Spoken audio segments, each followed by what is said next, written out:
Hello दोस्तों, आप लोग देख रहे हैं यूपी बोर्ड क्लास 10 का हिंदी का प्रैक्टिस सेट। आज हम लोग प्रैक्टिस सेट नंबर 2 हल करेंगे। इससे पहले हम लोगों ने प्रैक्टिस सेट 1 हल कर लिया है। अगर आप लोग देखना चाहते हैं तो हमारे एजुकेशनल ट्रिक में एक हिंदी नाम की प्लेलिस्ट आपको मिल जाएगी, वहां पर जाकर के देख सकते हैं। आपको जो 20 नंबर का हिंदी में बहुविकल्पीय प्रश्न आता है उसको मैं आज आप लोगों को हल कराऊंगा। चलिए देखते हैं प्रश्नों को। पहला प्रश्न लिखा हुआ है कि निम्नलिखित कथनों में से कोई एक कथन सही है, उसे पहचान कर लिखिए। पहला है इंद्रजाल जयशंकर प्रसाद का प्रसिद्ध उपन्यास है।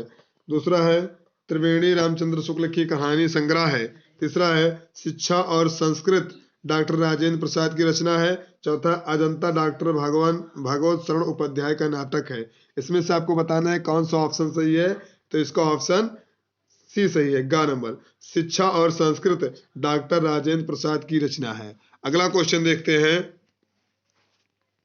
बर्फ की गुड़िया के रचनाकार हैं। तो बर्फ की गुड़िया के रचनाकार ऑप्शन आपके सामने चार दिया हुआ है, देखते हैं कौन सा सही इसमें।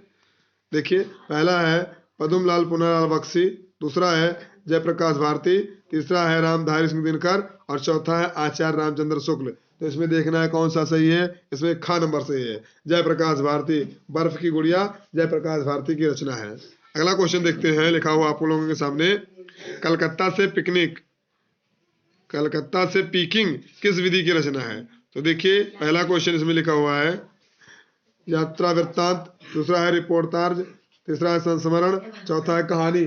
इसमें से देखना है कौन सा ऑप्शन सही है।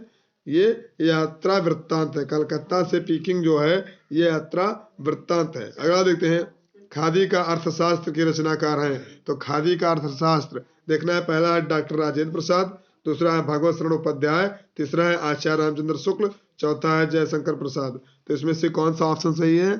ए नंबर, यानी डॉक्टर राजेंद्र प्रसाद खादी का अर्थशास्त्र लिखे हैं। अगला प्रश्न देखते हैं। अगला लिखा हुआ है घुमक्कड़ शास्त्र के लेखक हैं। तो घुमक्कड़ शास्त्र के लेखक हैं, ये आपको बताना है। पहला है मोहन राकेश, दूसरा है राहुल सांकृत्यायन, तीसरा है डॉक्टर धर्मवीर भारती, चौथा है आगे। तो बताना है घुमक्कड़ शास्त्र के लेखक कौन है। इसका सही जवाब होगा आपका ख नंबर, राहुल सांकृत्यायन जी। नेक्स्ट है कामायनी महाकाव्य के रचयिता है। कामायनी किसने लिखा है यह बताना आपको। पहला ऑप्शन इसका है सुमित्रानंदन पंत, दूसरा है निराला, तीसरा है जयशंकर प्रसाद, चौथा धर्मवीर भारती। तो इसमें से बताना है सही जवाब होगा इसका जयशंकर प्रसाद। जयशंकर प्रसाद ने कामायनी महाकाव्य की रचना की है। अगला देखते हैं अनामिका। अनामिका के रचयिता है अनामिका, पहला ऑप्शन है महादेव वर्मा, दूसरा है सुमित्रानंदन पंत, तीसरा है निराला, चौथा है आज्ञे।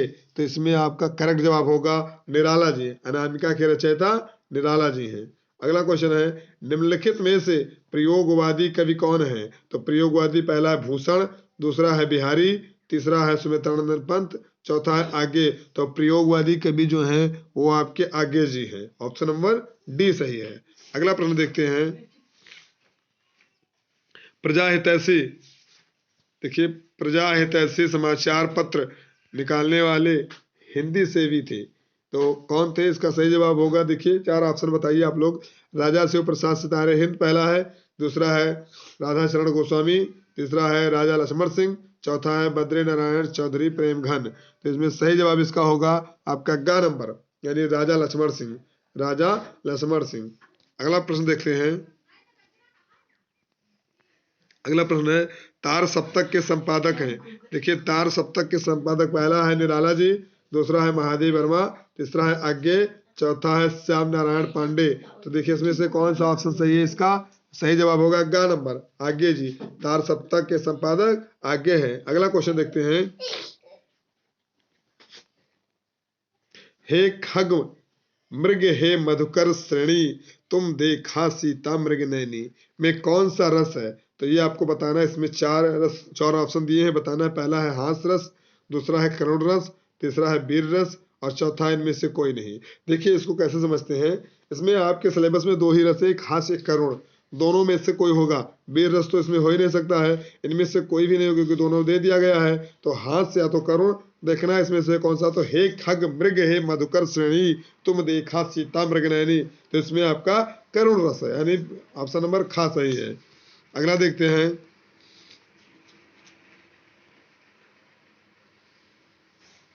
अगला क्वेश्चन लिखा हुआ है कि जहां किसी एक वस्तु की दूसरी प्रसिद्ध वस्तु से गुण, धर्म, रूप के कारण समानता या तुलना की जाती है, वह कौन सा अलंकार होता है?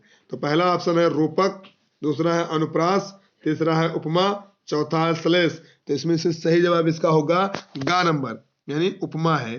किसी विशेष वस्तु से, प्रसिद्ध वस्तु से तुलना की जाए तो उपमा अलंकार है। अगर आप लोग इसको विस्तृत में समझना चाहते हैं तो हमारे प्लेलिस्ट में आपको इसका अलग अलग से सबका वीडियो बन गया है, आप लोग वहां से देखना चाहते हैं तो देख लीजिए। अगला है रोला में कितनी मात्राएं प्रयति होता है? तो पहला है का नंबर 11 और 13 पर, दूसरा है 13 और 11 पर, और गा नंबर है 10 और 12 पर, लास्ट है इनमें से कोई नहीं। तो आपको सही जवाब इसमें बताना है कौन सा है। का नंबर सही है, 11 और 13 पर यति होता है, और 12 और 10 तो हो ही नहीं सकता है, 11 13 होगा नहीं, तो इसका ऑप्शन नंबर ए सही है। अगला क्वेश्चन देखते हैं। अगला क्वेश्चन लिखा है चर और अचर में कौन सा समास है? तो देखिए चर और अचर में आपको बताना, पहला द्विगु है, दूसरा है द्वंद्व, तीसरा है बाहुव्रीहि, चौथा है कर्मधारय। तो इसका सही जवाब होगा द्वंद्व समास।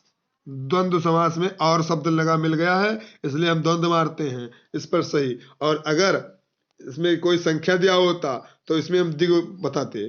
चलिए अगला क्वेश्चन देखते हैं। नेह का तत्सम क्या होगा? नेह का तत्सम क्या होगा? पहला है स्नेह, दूसरा है प्रेम, तीसरा है लगाव, चौथा इनमें से कोई नहीं। तो इसका करेक्ट जवाब जो है वो होगा स्नेह। नेह का तत्सम स्नेह होता है। अगला क्वेश्चन है हिमांशु, सुधांशु, इंदु आदि किसके पर्यायवाची हैं? तो पहला है सूर्य के, दूसरा है चंद्रमा के, तीसरा है पृथ्वी के, और चौथा है आकाश के। तो ये बताना है सही जवाब इसका कौन सा है। खा नंबर, चंद्रमा के पर्यायवाची हैं हिमांशु, सुधांशु और इंदु। अगला क्वेश्चन देखते हैं। प्रभुत्व में कौन सा प्रत्यय लगा है? देखिए प्रभुत्व में कौन सा प्रत्यय लगा है आपको बताना है। पहला है त्वा, दूसरा है प्रभु, और तीसरा है प्रा, और चौथा है भुत्व। तो इसमें से कौन सा सही है आपको बताना है। त्वा, त्वा जो प्रत्यय है वो प्रभुत्व में लगा हुआ है। अगला है प्रत्युपकारा में कौन सा संधि है? तो प्रत्युपकारा में देखना है, पहला गुण संधि, दूसरा है यण संधि, और तीसरा है वृद्ध संधि, चौथा है दीर्घ संधि। तो इसमें आपको यण संधि है इसका सही जवाब। क्या होगा? यण संधि, क्योंकि आधा अक्षरता मिल गया आपको और इसका विस्तृत हमने हल करा दिया है। तो देखिए इसमें यण संधि है। अगला क्वेश्चन देखते हैं। नदीसु, नदीसु किस विभक्ति एवं वचन का रूप है? तो आपको सही जवाब बताना है। इसमें से पहला है सप्तमी विभक्ति बहुवचन, दूसरा है षष्ठी विभक्ति बहुवचन, तीसरा है सप्तमी विभक्ति एक वचन, चौथा है इनमें से कोई नहीं। तो इसका करेक्ट जवाब जो होगा वो आपका नदीस जो है वो सप्तमी विभक्ति एक वचन, ऑप्शन नंबर ए सही है। अगला देखते हैं। अपठ किस लकार का रूप है? पहला है लंग लकार, दूसरा है लट लकार, तीसरा है लोट लकार, चौथा है लेट लकार। तो इसमें से सही जवाब आपको बताना है लंग लकार, यानी अपठत जो है लंग लकार का रूप है। इन्हीं प्रश्नों के साथ में ये प्रैक्टिस सेट खत्म होता है। 20 नंबर की प्रश्नोत्तरी मैं आप लोगों के सामने लेकर आऊंगा और आता रहूंगा। तो आप लोग ज्यादा से ज्यादा लोगों के पास में हमारे वीडियो को शेयर कीजिए, और पहली बार हैं तो चैनल को सब्सक्राइब कीजिए। चलिए तब तक के लिए धन्यवाद।